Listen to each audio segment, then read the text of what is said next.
Imagine standing in front of a banquet of water and fruit, starving and parched, but every time you lean down to drink, the water vanishes. Every time you reach for the fruit, the branches pull away. This is the ancient Greek myth of Tantalus, eternally desperate, eternally denied. For over 1.4% of the global population, this isn't ancient mythology, it is daily life. It is the reality of borderline personality disorder, or BPD. People with BPD live in a state of emotional hypervigilance. They are trapped in a vicious cycle, a desperate, aching need for love and interpersonal connection, paired with a paralyzing fear of abandonment that inadvertently pushes everyone away.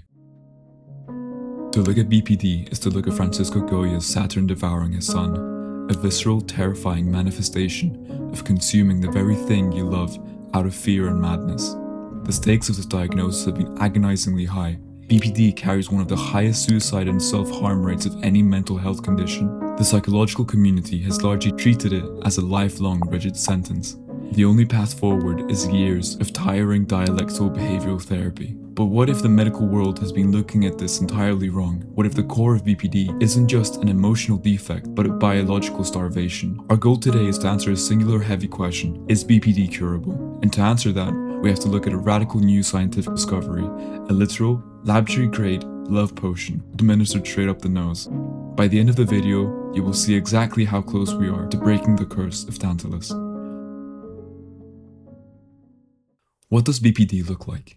Before we look at potential breakthrough cures, we have to understand how clinicians actually diagnose BPD. According to the DSM-5, the Diagnostic and Statistical Manual of Mental Disorders, BPD is defined as a pervasive pattern of instability in interpersonal relationships, self-image, and emotions, alongside marked impulsivity. To meet the clinical threshold for BPD, an individual must meet at least 5 out of 9 core criteria: frantic effort to avoid real or imagined abandonment, a pattern of unstable and intense interpersonal relationships, often swinging wildly between extreme idealization and devaluation, identity disturbance, marked by a persistently unstable self-image or sense of self, impulsivity, in at least 2 areas that are potentially self-damaging, such as reckless spending, unsafe sex, substance abuse, or binge eating, recurrent suicidal behavior, gestures, threats, or self-mutilating behavior, affective instability, intense mood swings that can last anywhere from a few hours to a few days, a chronic feeling of emptiness, inappropriate, intense anger, or severe difficulty controlling temper, transient, stress-related,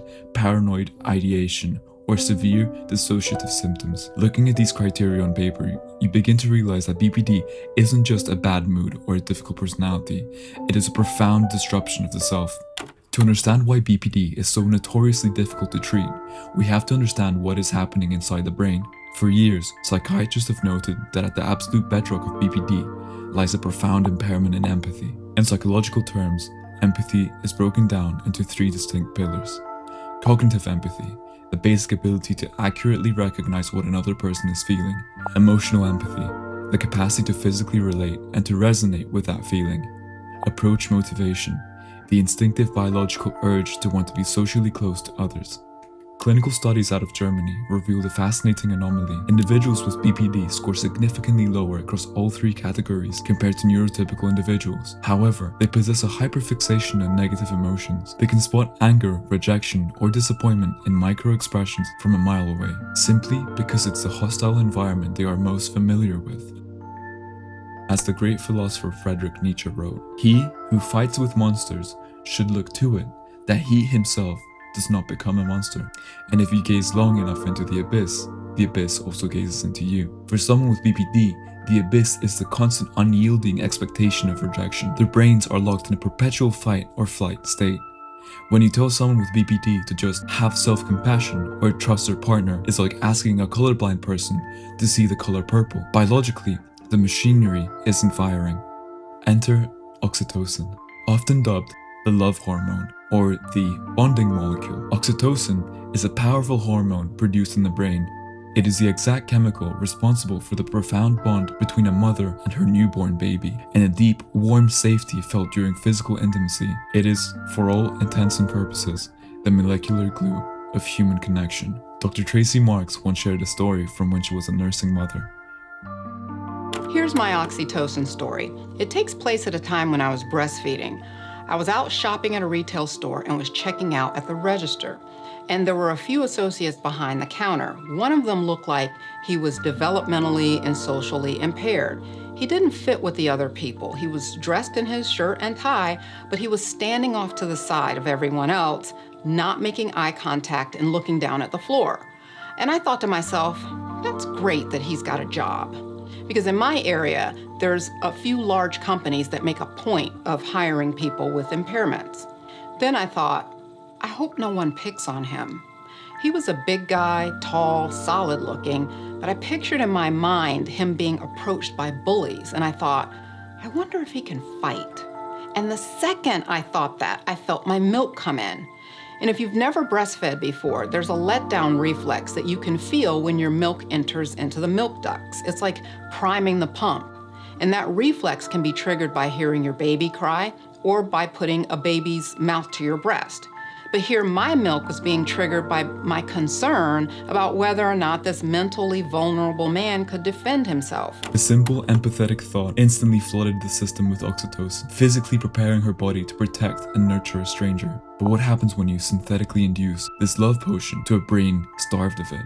A clinical study led by Dr. Joachim Soller at the Autonomous University of Barcelona, widely discussed across scientific communities, revealed something miraculous. People struggling with BPD suffer from massive amounts of internalized shame and chronic self-invalidation. Because of childhood emotional neglect or trauma, their brains develop a defensive mechanism known as backdraft. When a therapist attempts to guide them through self-compassion meditation, their brain violently rejects the warmth. Receiving compassion triggers the agonizing trauma of never having had it when they needed it the most. But Dr. Soller's team tried something radical. They administered a single measured dose of intranasal oxytocin spray right before a guided compassion meditation. The results were staggering. The synthetic love potion bypassed the brain's defensive walls.